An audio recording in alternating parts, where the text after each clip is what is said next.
Wendy, I feel like I've been living vicariously through you. You've got so much stuff going on, right? And you're posting all these things, and I'm just like, wow, how does she have time for all that? That's awesome. There's more than one Wendy Keane. That's why. That's what it has to be. She has a digital twin, right? Oh, I wish. Oh, she needs to do more. And does this mean and of course you're specifically saying is information architecture? Well, am I? I deliberately left it vague, actually. Yeah. Well, I mean, there are licensed architects. They design buildings. That's a profession. That's a profession. They study. Well, and I think they study for years. Profession. Right, but that's a great point to raise, right? They study for years. They're not allowed to design a shed for years. I tell you, they're. I mean, they are. Chris, kick off the episode so we can get into. All right, yeah, fine. I don't want to waste all this good arguing on cold open. All right.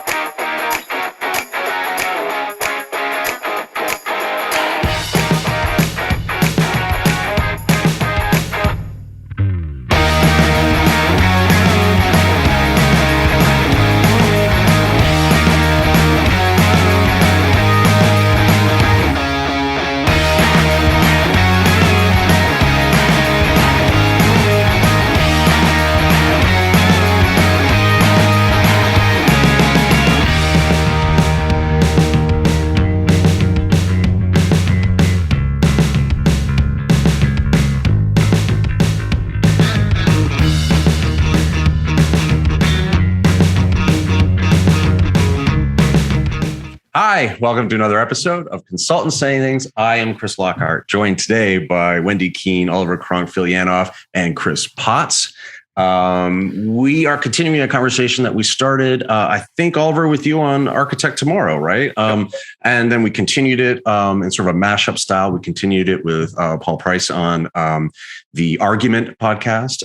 And we wanted to continue the conversation now. And really, this conversation is all around architecture. I think there was a LinkedIn post originally that triggered this, like, what is architecture in 2022, right? And so, and I think it was enterprise architecture that actually started that conversation. And so we wanted to sort of continue this conversation now through a slightly different lens and think about architecture through the lens of consulting, right? And, when we were doing the pre-roll for this, I was using the word architecture over and over again, and Phil correctly pointed out, well, do you mean like building a building, or do you mean like IT architecture, or do you mean? And I think that's all part of a really good discussion that we can have around this. But before we get to that, Oliver, I wanted to ask you, because I was going to ask Paul, but he conveniently didn't show up for this podcast, so he can't answer the question. But we can intersperse some video of him answering this question somewhere, I'm sure. But I wanted to ask, I'll throw it to you real quick. I mean, consulting, we would say, is a profession,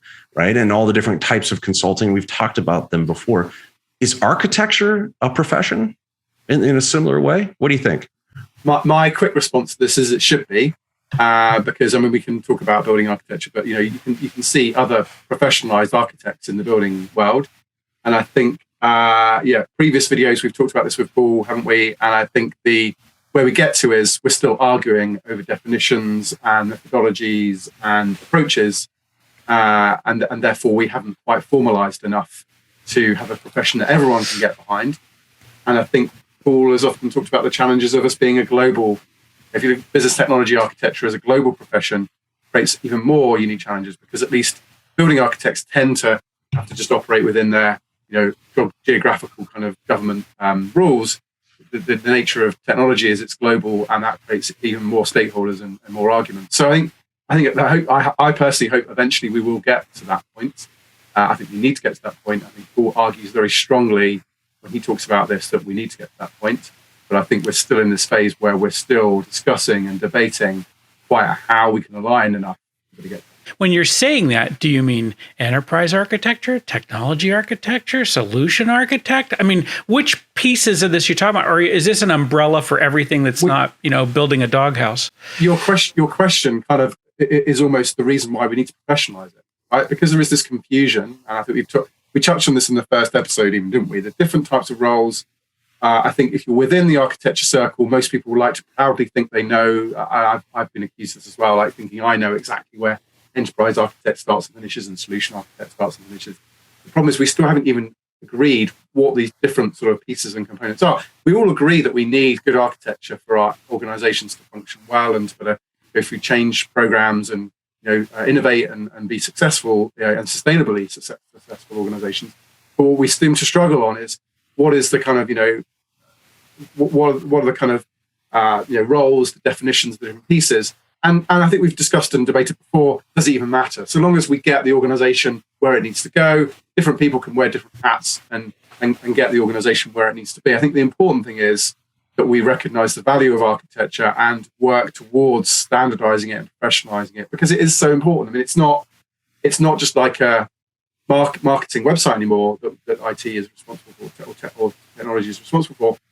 It's often mission critical system stuff that affects society that goes wrong. And so it's critical enough to need that professionalization. Yeah, I'm looking at it from the lens of people who hire the architects. And I see, I've never witnessed any demand from those folks for something called the architecture profession. I've been in places, I have to say, where people say, what do we do? Call it architecture. All right. For some reason, it's got a bad name, and that's down to one of us somewhere having done it badly or something. They value their architects. And last count, the list I used in my article for Architecture and Governance magazine is like, there's at least 144 different kinds of enterprise architects by title. People value their architects or they don't. And I've seen no demand for the professionalization of this thing called architecture from the people that hire us. So I'm a bit ambivalent. Personally, I'm a bit ambivalent, which is obviously different from some other people I appreciate. Yeah, no, I think that's fascinating, right? Because I've always, at least, and again, there's different types of consulting, but in the management consulting space, I've always found it sort of extraordinarily difficult to go in and sell architecture, right? They don't know what they're buying, Chris. Well, that's just it, yeah. Right? Yeah. It's like, and I think you were pointing out in the pre-roll, right? It's like, if you're coming to me to help, design a building, right, as an architect, right, that type of architect, what you're getting, blueprints, plans, whatever you might be getting, right, as part of that process. I don't know that it's universally understood, and I think your point is that people don't know what they're getting with architecture. I don't know. Wendy sold architecture. Yeah. Wendy sold architecture. Sure. Huh? Wendy, you've sold architecture, right? Business architecture. Yes.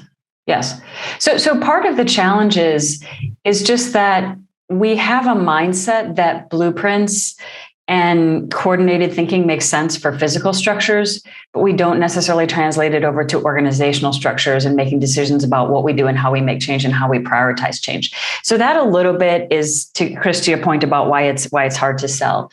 But do we sell architecture? I mean, yes, absolutely. We have different specialties.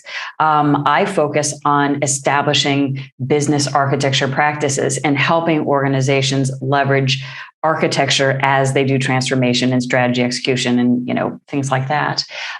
So it is very possible to sell. It's just a matter of how you do it. The other part I would say is, and I think there's a big opportunity here, is to use architecture as part of what else you are actually offering, whether it's a solution you name it, whether it's a solution implementation, whether it is, a sustainability framework or a risk framework, right? So architecture can also go along with a lot of other things. It's just knowing how to sell it. And I think working it into the bigger context of what matters. That's the key. Do you sell it as, hey, let me sell you architecture? Or do you sell it as, hey, let me align your business needs with your, et cetera, et cetera? Both. It's literally, for me, it's literally two paths. One is we already have done the work internally. We know that we want to build a business architecture practice, right? So please come help us to establish and, or mature that. Or the other, and you're going to find the same thread appears in both. When I do that, I don't go in and start building maps. I start with why. It's always about the value and finding the angle for that organization and ideally positioning strategically. The second is they actually want the ability to do something, and architecture underpins it. Either way, value focused. So I just want to be clear. You don't start by going in and installing a mapping tool. Yes. or buying the latest TOGAF 10 book or something. You don't start architecture there? Start with why. Holy crap, I got to write that down because that's like, I'm being a little facetious, but I'm in a LinkedIn art debate, I guess you could say, right now about this, right? Where it was like, and I think it was Wolfgang or someone that initially said, something, and I chimed in, and someone else said something, and basically it's down to do you need a tool to be an architect? And my take on it was I didn't think so. But again, I'm looking at it through a consulting perspective where architecture for me, yes, there are diagrams. Yes, all of these sorts of things. But the story to me is more important, right? It's the advice. Isn't it the advice? I mean, go back to the building trade, right? I mean, yes, the architect's diagram for the building is important, but actually probably what's even more important is the initial meeting with the client who is designing an office building or a house, right? And they will tell the architect what they want to get out of that building. And the architect will perhaps say, well, look, my thinking is you design the structure in this way, or, we think about the flow of people coming into the building. I think the same thing is true of architecture. I think sometimes we over prioritize the artifacts and the diagrams. I think they're useful for us as architects to structure our thinking and create deliverables. But actually the value often, I think, to the customer is our advice and our guidance on the way to proceed. We were talking before the call about perhaps the different programs or different projects that or change sort of vehicles that need to be spun up to make things happen. Or it might be some big strategic technology decisions that are hairy and complex. Well, you get some advice from someone who's perhaps been there before and knows how to kind of do the trade-offs. So I often think we undervalue that advisory consultative kind of side, which ties into the consultant piece, and over-index on the value of the deliverables in the diagram.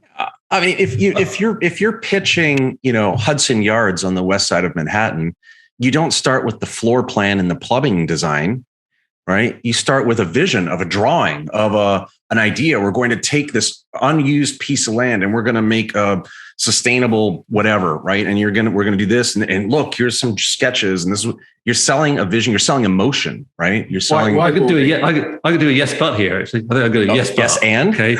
Yes, but. I thought I might as well. Is that we are working with an entity, enterprise, government, company, whatever. That it is an ideas-driven, dynamic environment, and it can keep on redesigning itself, architects or not. And so the ideas that we might have picked up from people that blueprint ships and buildings and even landscapes, they don't really fit in an environment that can keep on designing itself as a hotbed of dynamic ideas. When we join in, go back to consultancy, whether we're consultants or contractors, or I've been a gig economy architect since 2000, so it's a slightly different model again, or employees, whichever mode we take, as soon as we start talking to somebody in enterprise, we're part of that flow. We can interact with part of the enterprise and start to trigger changes just by talking to people.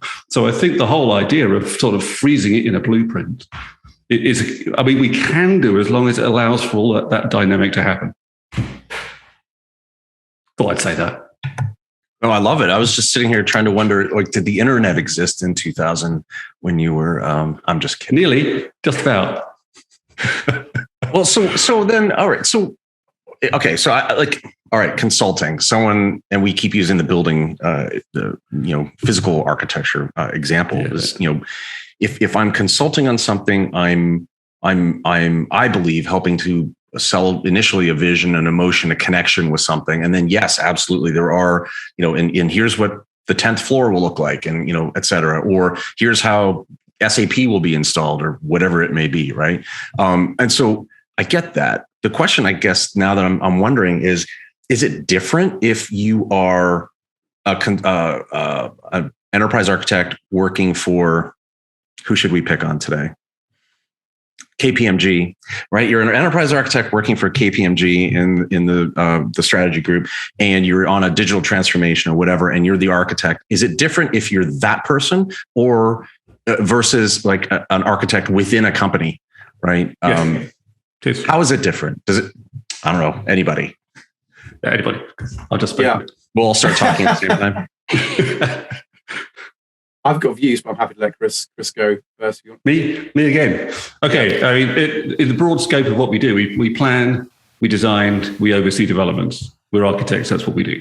So, and if you're a chief architect, which I've in my gig economy work have been thrown into the chief architect role for a little while sometimes, and you've got your in-house architects and you've got your possibly, I had a consultancy group, not from KPMG, from somebody else, and so on. The shift between the two, when you bring in a consultancy group, is your in-house architects and to shift onto oversight, not least of the consultancy coming in. Okay, because the consultant's coming in to probably do the planning, possibly some designing. If they weren't there, that's what you'd be doing. And they come in and now it's oversight. And as a chief architect, that's where you really, really need to be good at your job, because there's normally going to be some creative tension between the in-house architects and the people coming in to do their job, because we have different ways of doing it, that kind of thing. I think it's not just different ways of doing it. I think it's also different motivations, right? And I'd love for us all to sit here and say all consultants are just thinking about the best outcomes for the client, right? And I've sat on both sides. Of course we are. Of course we are. I know. Win-win strategy, et cetera, et cetera. But win-win-win. I've sat on both sides of this divide, and I think there have been times where it's your oversight point is really, really valid, not just because of the reasons you cite, but also because the consultancy may be thinking, here's some programs that we can influence and kick off, and actually we've got a whole bunch of teams that we can source for this bank, and I've seen it happen, and you need that oversight, not just on the sort of is the strategic alignment correct, but also what are the motivations behind the consultants giving me this sort of roadmap or this program or this architecture. So the piece I was going to talk about is I think it is really important to think about that mix of who is your strategic sort of architect versus who is your tactical change kind of maker. And I think in my experience, some of the best sort of balance has been making sure that yes, you can get strategy and input from consultancies, but make sure you own that alignment back to the business value and where the business is taking that. And then leverage the SAP expertise, leverage the, whatever the flavor is that you need from the consultancy to kind of get things done. But you need to continue to own the governance and own the alignment back to where you're trying to go as a business. Because otherwise, there is a danger that you get swayed by the hyped technology or the things that are on the bench of the consultancy and that they want to sell billable hours for. I mean, But anyway, that's my view. And Chris and Oliver, if I could just echo what you both have said so eloquently, just to say it a different way. Like, I feel like, especially in this space, there's consulting with conscience or consultancy with purpose. And I've been on both sides of this fence as well. But I think the roles for a consultant is either to help an organization build capacity and help them mature, or to help them, surge and actually, be able to execute on things with the oversight that both of you are saying. And I think, architecture is arguably a muscle that organizations need to have of their own. So we should always be trying to help them to get there. Sure. I mean, the additional bit, because is the relationships that whoever we are, whether we're the consultants or the in-house architect, the sort of relationships we all have are very, very useful if things start to escalate, and they will quite often start to escalate. And so quite a lot, consultancies are quite rightly very good at building relationships with clients at various levels. And I've worked with in-house architects who weren't so good at building relationships with their seniors. And so it got out of kilter. So relationships, never mind the blueprints. I mean, now we're talking about the strength of relationships you have, all of you, all of us. Mm-hmm. And that's a really interesting point, right? Because I've also been in organizations where enterprise architects have been, quite frankly, not very effective at selling vision to senior leadership. But you know what? Who did? The consultancy came in, that they were hired. They were listening, and it was really frustrating. I could see the frustration in my peers in the EA function, because essentially all the consultancy had kind of done was take their sort of thoughts and package them up in a way that got senior management approval. Yeah, so it's the classic boring watch to tell you the time sort of. No, but it's it's the senior partner in the room selling the vision, right? And the vision is mission, vision, goals, objectives, right? It's part of, in my view, it's part of the enterprise architecture story, right? Which is, we want to, move all these integrations from on-prem to in the cloud, or whatever it might be. And part of that is solution architecture and all those sorts of things. So there is an architecture thread. But it's not sold as like, let's come in and do architecture for you. It's sold as, let's come in and solve this business problem that you have. You're losing money because your integrations are failing and dropping things, and we're going to solve that problem for you. And a part of that is architecture. At least in my experience, that's how I've seen it done before. Absolutely. I mean, the people assume we can do what we say we can do. If we say we're architects, that we can do architecture, that we go. But that's a bold expectation, right? Yeah, but what you said is absolutely right. Is what they're looking to us all for is a combination of vision and influence, and that's why if you've got, whether it's in-house teams or consultants or anyone, that if they're sort of too much still doing architecture in the way they were trained and haven't developed their vision and influence with the people that matter, then that's not possibly where architecture gets sort of a bit of a cold shoulder or a bad name sometimes. Phil, you've been uncharacteristically quiet. I've been watching it. Well, this is the He's thing. about to tell us we're all wrong. No, it's not that at all, right? I mean, you guys are in the middle of this bit in this conversation all of the time. And I think, I'm not sure that I bring anything to this other than I think, you asked, well, is this the same as this? And I think that architecture is sort of fractal in nature, right? I mean, at one level, you're building something, and so you have to design that as well. And I think your point is spot on. This is something, it should be part of every piece you go at every layer. The other thing is, your architecture is designing for culture. Yes. And it's, how do we want these people to interact? How do we want these business units to interact with each other? And there's an opportunity to influence culture, but the culture also has to influence the design. This is how we want to do things. Not this is the way we've always done it, but this is how we want to act towards our client. This is how we want to act towards this group or whatever. So I think that this is one of the reasons that we have, these conflicts inside these various groups over architecture, is that they're really coming at this frequently from different cultural points of view. Their actual, where they think the flag is planted is different. Well, let's pick up that thread then, because, sometimes, as we all know, these things, especially when you're talking about enterprise architecture, it can turn into like this massive thought experiment, right? Where we're all gazing at our own navels in the mirror and that sort of thing, which would be horrifying for some of us. But where I want to take this is, practically speaking, right? Does this matter at all to someone who is either a consultant or an architect, or maybe you're a consultant architect consultant, I don't know, however you want to phrase it. If you're in one of these roles, if you're a consultant at one of these big firms and you want to be in architecture, can you make that change? Are there different skills that are needed between consultants and architects, or are they similar? What are we thinking? There's some fundamentals that are absolutely identical. We've talked about professionalizing what we do. Then there's some fundamentals that are absolutely identical. We all have to be good at that enough, including, going back to where the conversation's got so far, an ability to understand and work with different cultures, and possibly even help sort of shift a culture on. Our ability to express our vision and influence people. If we're going to professionalize, it has to include all that too. And when I do work as a mentor with people who are in consultancies, rather than they've got if you like, the end client job, the skills are the same, the talents are the same, everything's the same, apart from the mode with which they interact with the client. And also because can I challenge? Yes. Let me challenge that for just a second, because I think you're right. But I think a thing is, it's all of the skills of building. I mean, if you think of, architecture at its core means chief builder, right? So that's that bit, right? But it's the guy at the top. So having that means I have to be able to get these different parts, not just technical parts, but these people to work together to build a thing, right? I mean, and I have to be able to pull that workforce. So I think there are skills. And what I'm worried about in this space or anything else like this is that we might simply have already internalized it. Well, you have to be good with working with people. You have to be good at creating shared vision. You have to be, and none of those things necessarily comes automatically to the people who need it the most. Absolutely.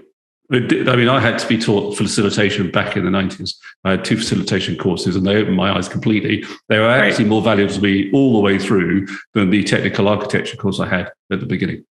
Sure. You can learn that. We can learn that from each other. But from professionals, facilitation skills, things like that, we have to learn from professionals. Sorry. No, sorry. The piece I wanted to add is, I think a lot of being a good architect comes down to experience. Yes, you can read, yes, you can get kind of mentoring, but actually the danger I see is consultants kind of, perhaps let's go back to Chris's SAP example he often uses, someone who installs SAP day in, day out, perhaps hasn't had exposure to the breadth of conversation or experience to then be able to make that leap into all of a sudden becoming an architect. And what I see sometimes is someone going, oh, well, you've been an SAP installer for the last 3-4 years, so now it's time to make you an architect. Let's just put you in that role. And I think some people, that's fine. They learn by experience. It's a baptism of fire. They get to grips with it, and they truly become an SAP architect, or whatever the type of architect is that they've been asked to become. But I think often I see people that are given that, and we talked about this before. I think with some organizations use it as almost like a promotion. It's like, you're the architect now. You're billed as an architect, right? Yeah. How much architecture have you done? None. And so you're the architect on the project. We can and this kind of comes back to sort of the resourcing. I think we talked about consultancy resourcing a while back, or skills. Yeah. And it comes back to sort of how honest is the consulting organization being about the person's qualifications and experience to do that sort of role as a consultant. So yeah, I think the jump is possible, but I think people should either have a natural aptitude for it, and kind of, some people just do, don't they? They see the bigger picture on their own or more easily, and they see the bigger piece. But I think if there's someone who's still quite technical and isn't showing those signs of seeing the bigger picture or being able to facilitate the thing along the lines that Chris is. Well, wait. Which direction are you talking about, right? Because you just said, they might be able to make the leap from consultant to architect, or from architect to consultant, or does it matter? I guess I'm talking more about the leap to becoming an architect. To becoming an architect, yeah. Yeah. As a consultant, so you're a consultant in perhaps a technical role, and then you'll build as making that leap to the architect. I think you're right. The other way around is interesting as well, because when I've been in consultancies, there is that overlap, like right, of being able to communicate well, being able to kind of visualize ideas, etc., etc. So there is definitely there's an overlap in that Venn diagram, right, of role. Do you think it's harder for an architect to become a consultant? I'd find it very difficult, because I've never been one, and I've been all these years gig architect before that employed architect. I'm not sure actually a consultant would ever give me the job. So I kind of have a different view. I honestly think that a good architect is an internal consultant to their organization. And so actually it's not much of a stretch, I don't think, from an architecture consultant, because then essentially what you're just doing is offering that advisory type service to different clients who are paying. I just think the environment and the drivers sort of shift a bit. So if you're doing it right, so you're an architect within an organization at a big company. If you're doing it right, don't you need a lot of the skills that a consultant would naturally have? Don't you need to be able to sell? Influence, visualize, storytell, everything. Exactly. Because, historically, haven't they just, been the guys with the ponytails in the dark room off in the corner, and they come out and here's my 20 by 40 plotter diagram of, whatever. Look at all the lines and boxes. I'm an architect. And I think what we're saying is that's not what an architect is anymore, right? And that's not what's working for architects, right? It's as we were saying earlier, right? It's about how you show up. The architecture is something you're using. You're showing up to solve a problem or sort of live in an opportunity. It's part of what you're doing. It's not what you lead with, right? Yeah. I think not every organization I've worked with would want their own architects, in-house architects, to act as consultants. It's a model. And I think we should be careful not to sort of undiversify the whole thing and say, well, all internal architects have to act as internal consultants, because there's plenty of business leaders who would rather not like that to happen at all. They want these people to feel just as much part of the company as everybody else, just do their job with everybody else, not start to set this what sounds like a distance between them and everybody else. So there is that model, but there are other models too. I don't necessarily think a good consultant has to put that distance. I think they have to respect what the aims and objectives are of the engagement. But I think you can almost be on a continual internal engagement for. But yeah, you're right. We're sort of trying to undiversify something. Well, I don't know why we would. If the people who want the architects to do the job say we don't want you to be internal consultants, we just want to be, Oliver, then I'm not sure we should be trying to sort of shoehorn everybody into the same model. Well, but let's talk about those models for a second, right? Because there's different engagement models that architects have, right? Just as there seems to be I think, Chris, you pointed out there's like 144 different types of enterprise architects. That came from Sam Holkman, great. If you go back to that Venn diagram or charts or whatever we had in the last conversation on this topic, if you take that whole, right, enterprise architecture, I think was like this big, right? And like solution architecture was this big. And so it's like, if there's 144 different types of enterprise architects, there's going to be thousands of different types of all the other kinds of architects combined. I guess the question is, or the point or the thought is that would imply that there's like just oodles of different engagement models for architects to engage with clients or companies or whatever. And I guess, is it based on their skill? Is it based on the company they're with? Is it based on the type of architecture? I don't know. Or type of consulting? I don't know. I'm going to say part of it.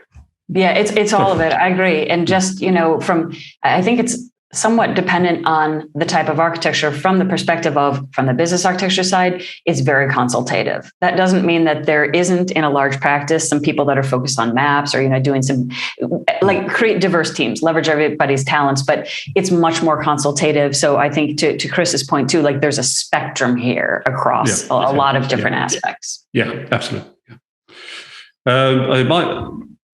If we go back to who is driving all of this, who's hiring architects, who essentially, shaping what we all get to do, then there are 144 different role names with the word architect in.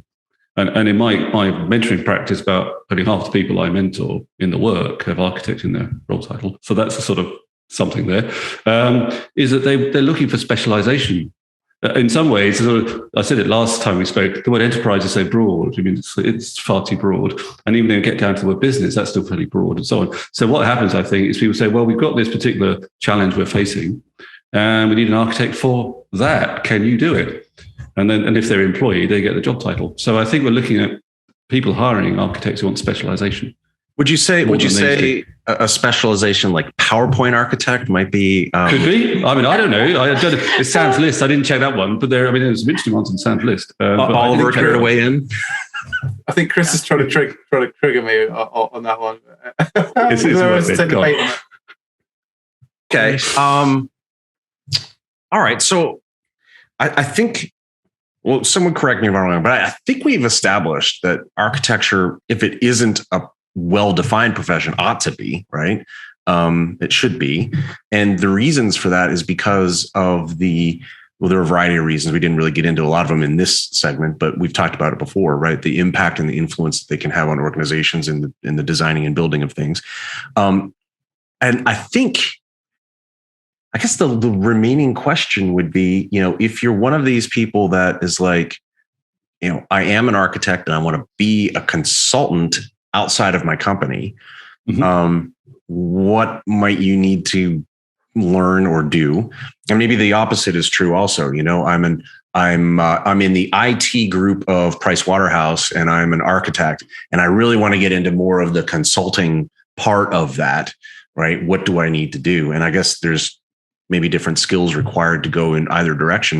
I mean, I think there's that, this argument for, wanting to have this sort of standardized. The thing is, it's one thing if I'm the architect of, I got to build these shelves from IKEA. And the other thing, if I got to build a bridge which cars go over every day and people will die if it doesn't work, right? I mean, one place a potted plant dies and the other place people die, right? And so those things are different. And the scale of this architecture is different. And I think, for example, and if we were all self-reporting, all can be architects at some layer of a thing that we are doing.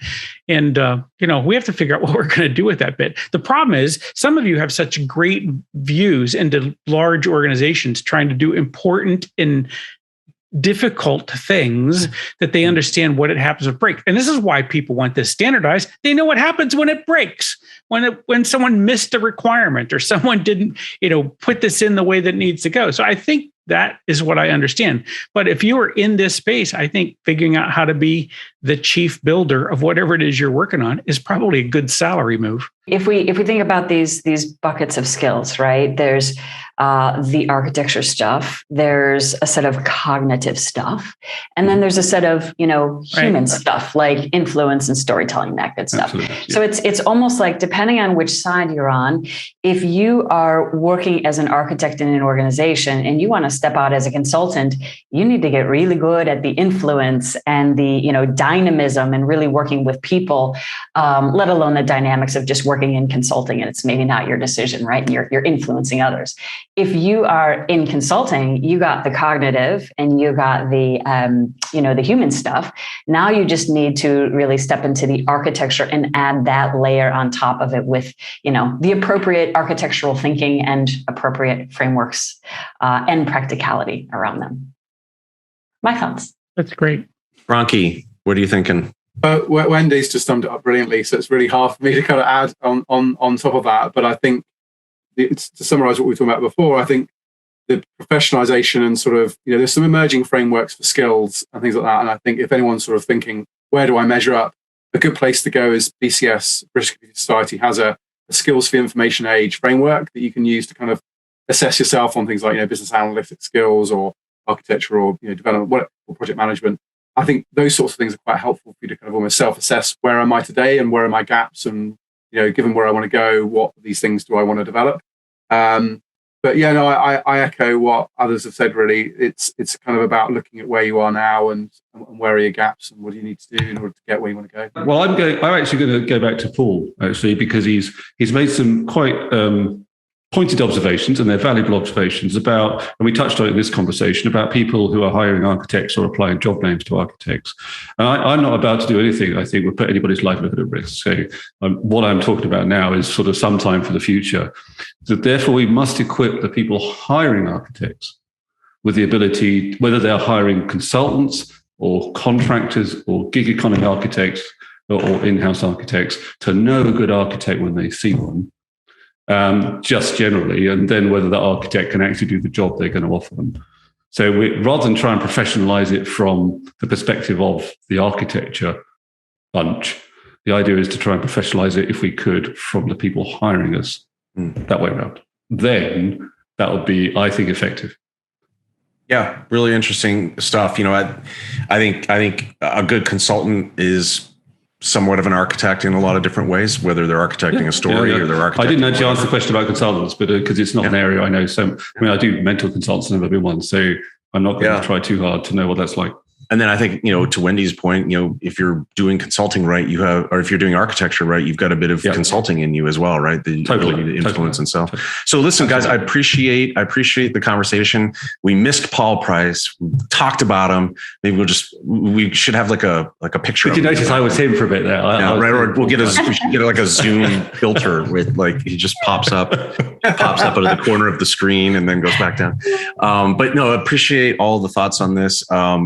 This is the third sort of episode in this series, and I imagine we're going to continue having this conversation for the rest of the year, right? So, listen, I appreciate it. Chris Potts, Phil Yanoff, Wendy Keene, and Oliver Cronk. I'm Chris Lockhart. Thank you, everybody. We will see everyone next time.